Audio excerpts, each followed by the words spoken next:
Hey guys, welcome back to Bhavini vlog. So guys, अभी morning के 10 बज रहे हैं और आज हमारा बीएड सेकेंड ईयर का फर्स्ट डे है।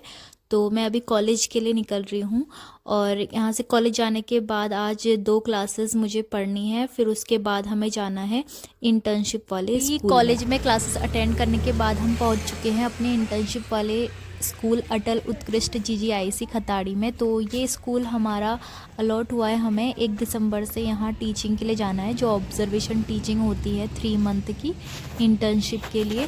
तो यहाँ हम 1 दिसंबर से आएंगे और अभी मैं घर जा रही हूँ वापस, क्योंकि हम लोग इस स्कूल में इसलिए गए थे, सिलेबस हमें पता करना था कि हमारा जो सिलेबस है हमको कहाँ से स्टार्ट करना है, क्योंकि अब तो लगभग नवंबर मंथ पूरा लास्ट हो चुका है और दिसंबर से हम वहाँ पर जाएंगे। तो मोस्ट ऑफ जो सब्जेक्ट है वो सारा सिलेबस हमारा कंप्लीट हो चुका होगा, इसीलिए हम पूछने गए थे और हमें पता चला कि 2-3 जो हमारे लेसन हैं वो बचे हैं। उसके अकॉर्डिंग ही हम लेसन प्लान बनाएंगे और बच्चों को पढ़ाएंगे।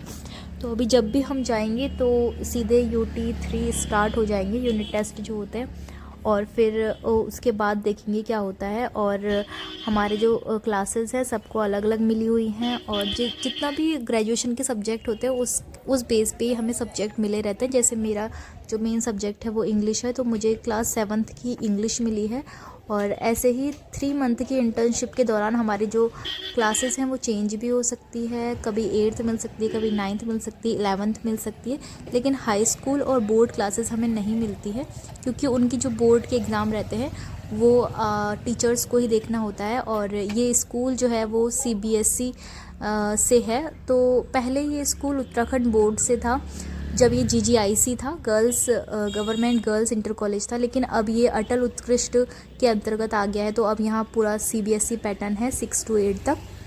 बाकी अभी 9th 10th 11th 12th Hindi medium ही चल रहा है। तो अभी मैं घर जाने के लिए आ गई हूँ और बस में बैठी हूँ बस जस्ट। और घर पहुँचकर मुझे ट्यूशन भी पढ़ाना है बच्चों को, क्योंकि 4 बजे से ट्यूशन मेरा स्टार्ट हो जाता है और अभी तो 3 बज चुके हैं और 1 घंटा मुझे लगेगा घर पहुँचने तक। फिर उसके बाद घर पहुँचने के बाद मैं फटाफट से लंच कर लूँगी और फिर उसके बाद बच्चे आ जाएंगे। वैसे अभी जो 4 बजे बच्चे आते हैं वो ज़्यादा बच्चे पढ़ाने नहीं होते मुझे, क्योंकि आजकल मैं मॉर्निंग में ही पढ़ा ले रही हूँ, सुबह 6 से 7 पढ़ा ले रही हूँ आधे बच्चों को, और फिर जो थोड़े से बच्चे हैं तो वो शाम को आ जाते हैं। तो ऐसे कर लेती हूँ। और आज तो ज़्यादा बच्चे आने भी नहीं हैं, क्योंकि 2 बच्चे वैसे ही छुट्टी पर हैं और 2 दिन की वो छुट्टी पर रहेंगे, तो कम ही बच्चे होंगे। चलते हैं घर। अभी मैं रामनगर की बस में हूँ। आपको अपना गाँव दिखाती हूँ। मैं अभी पहुंच चुकी हूँ अपने गांव में। ये हिम्मतपुर ब्लॉक है, जहाँ मतलब रामनगर का ही एक गांव है, और घर चलती हूँ। ये बच्चे जा रहे हैं अपनी नानी के घर। सो गाइज, मैं 3:30 बजे घर पहुंच गई थी और फिर उसके बाद मैंने लंच कर लिया है। अभी 3:45 हो रहा है और मेरी तबीयत इतनी ज़्यादा ख़राब हो रही है, फिर भी मैं आज गई थी, क्योंकि सेकेंड ईयर का हमारा फर्स्ट डे था। और फर्स्ट डे तो बहुत पहले से ही था, मतलब 3-4 दिन से पहले से ही, मंडे से जाना था मुझे, लेकिन तबीयत की वजह से मैं नहीं गई। तो आज मुझे अपनी तबीयत थोड़ी सी ठीक लग रही थी और बहुत सारा काम भी था, क्योंकि हमारी जो टीचिंग है, ऑब्जर्वेशन टीचिंग स्टार्ट हो रही है, जो हम स्कूल में इंटर्नशिप करने के लिए जाते हैं। तो इसीलिए आज जाना ज़रूरी था, क्योंकि हमारा स्कूल का सिलेबस हमें देखना था कितना कितना हो गया, फिर उस हिसाब से हमें लेसन प्लान वगैरह बनाने हैं और फिर अपना कंटिन्यू करना है। 1 दिसंबर से हमारी इंटर्नशिप शुरू हो जाएगी और लगभग 3 मंथ की होती है। तो उसके लिए आज सारा पता करना था और अभी आ गई हूँ और मौत आ रही है मुझे। मेरा गला बहुत ज़्यादा ख़राब हो रहा है।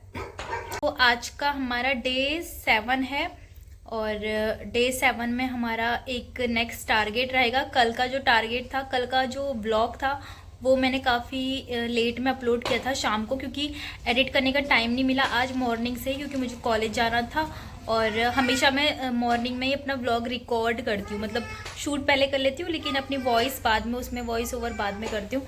तो आज मॉर्निंग से टाइम नहीं मिला, अभी घर पहुँच रही हूँ, अब जाके मैं उसमें करूँगी और ब्लॉग आपको दिख गया होगा।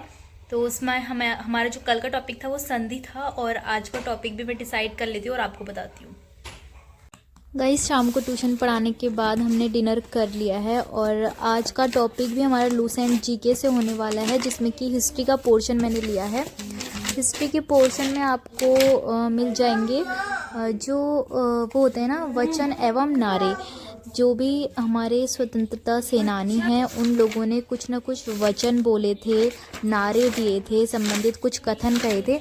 तो वो प्रसिद्ध कथन के आपको याद करना है कि वो किसने दिए थे, ठीक है, वो कथन किसने बोला था। तो आपको पेज नंबर पर मिल जाएगा, वो पेज नंबर यहाँ पर 54 है, जिस पर ये दिया गया है भारतीय स्वतंत्रता आंदोलन के प्रमुख वचन और नारे, और उनके नाम याद रखने हैं।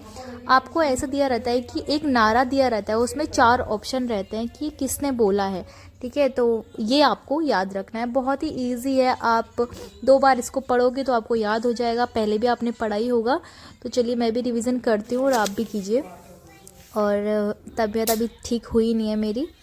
तो नेक्स्ट ब्लॉग में मिलते हैं, तब तक के लिए bye bye and take care.